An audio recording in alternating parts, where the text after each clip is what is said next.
Listen to that.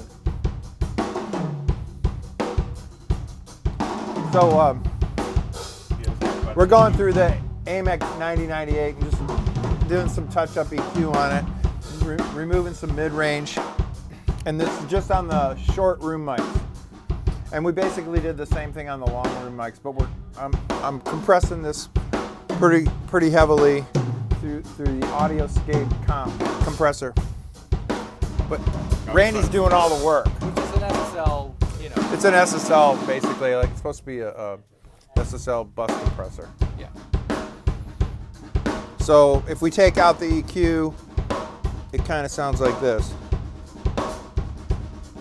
And bypass the compressor, EQ, back in.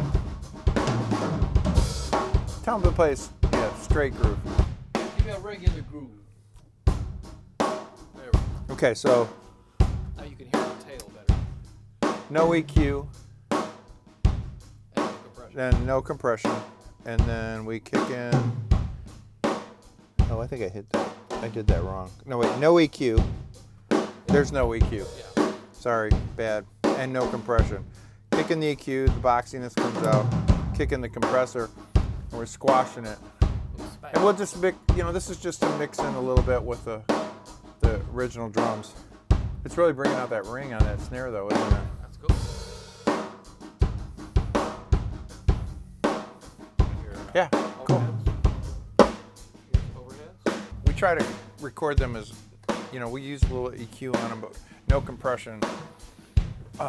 Just so we get them really natural. Try to catch those overheads really naturally. And then later on, if we want to do something with them, we can do it during mix. The room is killer though. You would never think it was that small of a room. We don't tell anybody, right?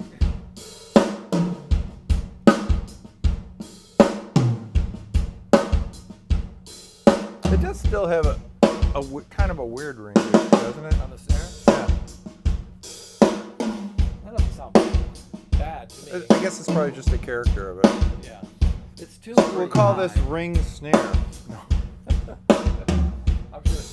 I'm sure Ken has a name of it, that we should call it. You want to solo the? I don't know why I did that. You want to solo Were the we? snare mics now? Yeah. That's the 57.